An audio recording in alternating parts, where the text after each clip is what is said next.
الحمد للہ وکفی والصلاة والسلام علی سید الانبیاء۔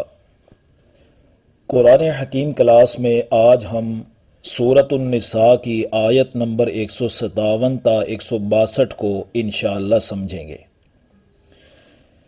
گزشتہ نشست میں آیت نمبر 153 کی روشنی میں یہ بات ہمارے سامنے آ چکی ہے کہ یہود نے نبی کریم صلی اللہ علیہ وسلم سے ایک مطالبہ کیا کہ ایک مکمل کتاب تحریری شکل میں لائیں، جیسے تورات موسیٰ علیہ السلام پر نازل ہوئی تھی۔ اس مطالبے کے جواب میں اللہ تعالیٰ نے یہود کے جرائم کی لسٹ کو نازل کیا اور ان سے کہا گیا کہ تمہارے انہی جرائم کی وجہ سے تمہارے اوپر ذلت و رسوائی، اللہ کی لعنت اور غضب نافذ کیا گیا۔ تو اب آج کی آیات میں یہود کے مزید جرائم سنیے جن کی وجہ سے وہ اللہ کی لعنت اور غضب کے مستحق ٹھہرے تھے۔ گزشتہ نشست میں بیان کردہ آیت نمبر 156 کو بھی ساتھ ملا لیجئے تاکہ حضرت عیسیٰ علیہ السلام کے بارے میں یہود کے جرائم کی پوری گفتگو ایک ہی نشست میں سامنے آ جائے۔ وَبِكُفْرِهِمْ وَقَوْلِهِمْ عَلَى مَرْيَمَ بُهْتَانًا عَظِيمًا، اور ان کے عیسیٰ علیہ السلام کا کفر کرنے کی وجہ سے اور ان کی ان باتوں کی وجہ سے جو انہوں نے حضرت مریم علیہ السلام پر بڑے بڑے بہتان باندھے، تو ان جرائم کی وجہ سے اللہ کی لعنت اور غضب کے مستحق ٹھہرے۔ وَقَوْلِهِمْ إِنَّا قَتَلْنَا الْمَسِيحَ عِيسَى ابْنَ مَرْيَمَ رَسُولَ اللَّهِ، اور ان کے اس قول کی وجہ سے کہ ہم نے حضرت مسیح یعنی اللہ کے رسول عیسیٰ ابن مریم کو قتل کر دیا۔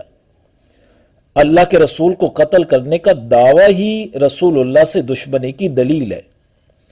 یہ الگ بات ہے کہ ان کا یہ دعویٰ ہی غلط ہے، کیونکہ آگے اللہ فرما رہے وَمَا قَتَلُوهُ وَمَا صَلَبُوهُ وَلَكِنْ شُبِّهَ لَهُمْ، نہ تو انہوں نے اس کو قتل کیا اور نہ ہی سولی چڑھایا، لیکن معاملہ ان کے لیے مشتبہ کر دیا گیا۔ یعنی جس شخص کو انہوں نے مسیح علیہ السلام سمجھ کر سولی چڑھایا تھا وہ مسیح نہیں تھے۔ وہ شخص کون تھا جس کو حضرت عیسیٰ علیہ السلام کی شکل دے دی گئی؟ اس بارے میں مفسرین کے بہت سے اقوال ہیں جس کی بحث میں ہم نہیں جائیں گے۔ البتہ جو مقصودی بات ہے اس آیت مبارکہ سے بالکل واضح ہے کہ عیسیٰ علیہ السلام کو نہ تو قتل کیا گیا اور نہ ہی وہ سولی چڑھائے گئے، اور جس کو سولی چڑھایا گیا وہ شخص تھا ہی کوئی اور، اس کا معاملہ ان کے اوپر مشتبہ ہو گیا۔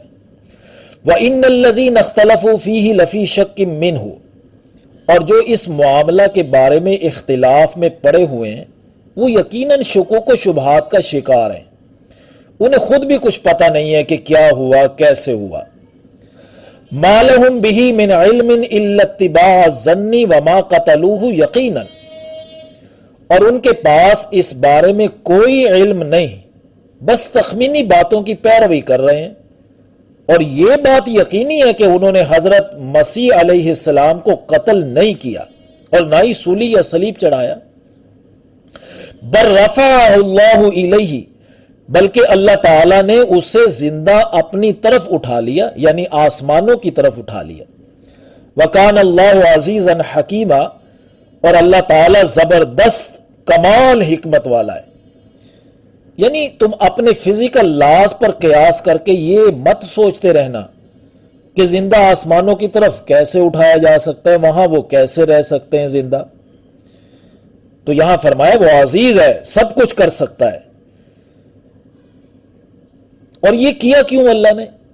کیونکہ اس پہ بھی انسان کو یہ نہیں سوچنا چاہیے کہ وہ ایسا کیوں کیا، وہ حکیم ہے، اس کا ہر کام حکمت سے لبریز ہے، وہ خوب جانتا ہے کہ اس نے یہ کیوں کیا۔ اب تفصیل کا موقع نہیں ہے، ورنہ میں حکمتیں بھی آپ کے سامنے ذکر کر دیتا جو مفسرین نے اور علماء نے بیان کی ہیں۔ وَإِن مِّنْ أَهْلِ الْكِتَابِ إِلَّا لَيُؤْمِنَنَّ بِهِ قَبْلَ مَوْتِهِ، اور اہل کتاب میں سے کوئی بھی نہیں ہوگا مگر وہ عیسیٰ علیہ السلام کی موت سے پہلے ان پر ایمان لا کر رہے گا۔ یعنی عیسیٰ علیہ السلام ابھی فوت نہیں ہوئے بلکہ زندہ آسمانوں پر اٹھا لیے گئے ہیں۔ قرب قیامت جب وہ آسمانوں سے اتارے جائیں گے تو سب اہل کتاب اس پر ایمان لے آئیں گے۔ وَيَوْمَ الْقِيَامَةِ يَكُونُ عَلَيْكُمْ شَهِيدًا، اور دن قیامت عیسیٰ علیہ السلام ان کے خلاف گواہی بھی دیں گے۔ بہرحال ان 3 آیات میں آیت نمبر 156 تا 158 میں فرمایا جا رہا ہے کہ یہودیوں نے اللہ کے رسول حضرت عیسیٰ علیہ السلام کے متعلق جو مجرمانہ رویے اختیار کیے، یہی مجرمانہ رویے بھی ان وجوہات میں شامل ہیں جن کی وجہ سے یہ اللہ کی لعنت اور غضب کے مستحق ٹھہرے۔ یعنی ان کا عیسیٰ علیہ السلام کا انکار کر دینا، ان کی والدہ حضرت مریم علیہ السلام پر بڑے بڑے بہتان تراشنا، اور ان کا یہ کہنا کہ ہم نے عیسیٰ علیہ السلام کو قتل کر دیا ہے، یہ وہ جرائم ہیں جن کی وجہ سے یہ لعنت و غضب الہی کے مستحق قرار پائے۔ اگلی 2 آیات، آیت نمبر 160 اور 161 میں اللہ تعالیٰ اس بات کی وضاحت کر رہے ہیں کہ ان جرائم کی وجہ سے ہم نے ان پر سخت احکام نازل کیے، حلال چیزوں کو بھی حرام کر دیا۔ وہ کیا ہیں؟ وہ سنیے اگلی آیات میں۔ فَبِظُلْمٍ مِّنَ الَّذِينَ هَادُوا حَرَّمْنَا عَلَيْهِمْ طَيِّبَاتٍ أُحِلَّتْ لَهُمْ، پھر یہودیوں کے ظلم کی وجہ سے ہم نے ان پر وہ پاکیزہ چیزیں بھی حرام کر دی تھی جو پہلے ان کے لیے حلال تھی۔ اس کی تفصیل ہم انشاءاللہ سورۃ الانعام کی آیت نمبر 146 میں پڑھیں گے۔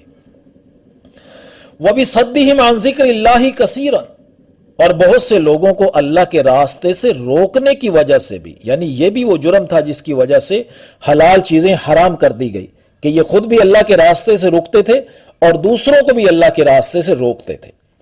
وَأَخْذِهِمُ الرِّبَا وَقَدْ نُهُوا عَنْهُ، اور سود لینے کی وجہ سے، حالانکہ تورات میں ان کو سود سے منع کر دیا گیا تھا۔ شریعت موسوی میں بذریعہ تورات سود حرام تھا، آج بھی حرام ہے، لیکن انہوں نے اس حکم کا اپنا من پسند مفہوم نکال لیا، جس مفہوم کے مطابق وہ کہتے ہیں کہ یہودیوں کا آپس میں سود کا لین دین تو حرام ہے، لیکن غیر یہودی سے سود لینا وہ جائز سمجھتے ہیں، کیونکہ یہودیوں کے علاوہ دنیا کے تمام انسان ان کی نظر میں گوئمز اینڈ جینٹائلز ہیں، یعنی انسان نما حیوان ہیں، لہذا حیوانوں سے کام لینا اور فائدہ اٹھانا ان کا حق ہے، لہذا غیر یہودی سے سود لینا اس میں وہ کوئی قباحت نہیں سمجھتے، حالانکہ تورات میں سود کا لینا دینا حرام قرار دیا گیا۔ اور یہیں پر اپنا جائزہ بھی لے لیں کہ قرآن مجید میں بھی تو سود کو حرام قرار دیا گیا ہے۔ سورۃ البقرہ میں ہم پڑھ چکے ہیں وہ رکوع پورا، اس میں وَأَحَلَّ اللَّهُ الْبَيْعَ وَحَرَّمَ الرِّبَا، کہ اللہ تعالیٰ نے تجارت کو تو حلال کیا ہے اور سود کو حرام قرار دیا ہے، لیکن ہم نے بھی تو ہیلے بہانوں سے اپنے ملک میں سودی نظام جاری کیا ہوا ہے، جس کا مکمل فائدہ کس کو پہنچ رہا ہے؟ یہود کو۔ آگے فرمائے وَأَكْلِهِمْ أَمْوَالَ النَّاسِ بِالْبَاطِلِ، اور اس جرم کی وجہ سے بھی ہم نے حلال چیزوں کو حرام کر دیا کہ وہ لوگوں کا مال ناحق کھا جاتے تھے، یعنی رشوت، دھوکہ دہی، چوری اور اللہ کی کتاب کے نام پر غلط باتیں بتا کر لوگوں سے مال لے کر کھا جاتے تھے۔ تو ان کرتوتوں کی وجہ سے اللہ تعالیٰ نے حلال چیزوں کو بھی حرام قرار دیا۔ ان کے ساتھ یہ معاملہ تو دنیا میں ہو گیا، آخرت میں ان کے لیے کیا ہے؟ آگے دیکھیے، وَآتَدْنَا لِلْكَافِرِينَ مِنْهُمْ عَذَابًا أَلِيمًا، اور ان میں سے جو کافر ہیں ہم نے ان کے لیے عذاب علیم تیار کر رکھا ہے۔ اگلی آیت میں جو آج کی نشست کی آخری آیت ہے، ان میں اہل کتاب کا ذکر ہے جو حضور صلی اللہ علیہ وسلم پر ایمان لائے اور عملی زندگی میں بھی دین اسلام کے اصولوں کی پیروی کی، ان کے لیے اجر عظیم کی بشارت ہے۔ لیکن الراسخون فی العلم منہم والمؤمنون، لیکن ان میں سے وہ لوگ جو علم دین میں پختہ ہیں اور ایمان لانے والے ہیں، یعنی اہل کتاب میں وہ لوگ جو اللہ کی کتاب تورات کے علم میں پختہ تھے اور پختگی سے عمل پیرا تھے، وہ تو ایمان لے آئے، جیسے عبداللہ ابن سلام رضی اللہ تعالیٰ عنہ اور ان کے ساتھی۔ آگے فرمایا یؤمنون بما انزل الیک وما انزل من قبلک، جو اس کتاب پر بھی ایمان لاتے ہیں جو آپ صلی اللہ علیہ وسلم پر نازل کی گئی اور جو آپ سے پہلے نازل کی گئی تھی.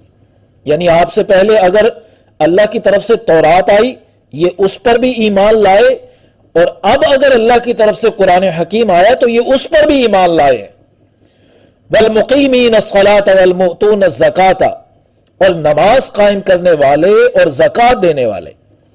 یعنی یہ وہ لوگ ہیں جو عملی زندگی میں اپنی جسمانی اور ذہنی صلاحیتیں اور مالی استطاعت کو حصول رضائے الہی کے لیے ہی استعمال کرتے ہیں. والمؤمنون باللہ والیوم الآخر، اور جو اللہ تعالیٰ اور یوم آخرت پر حقیقی ایمان رکھنے والے ہیں.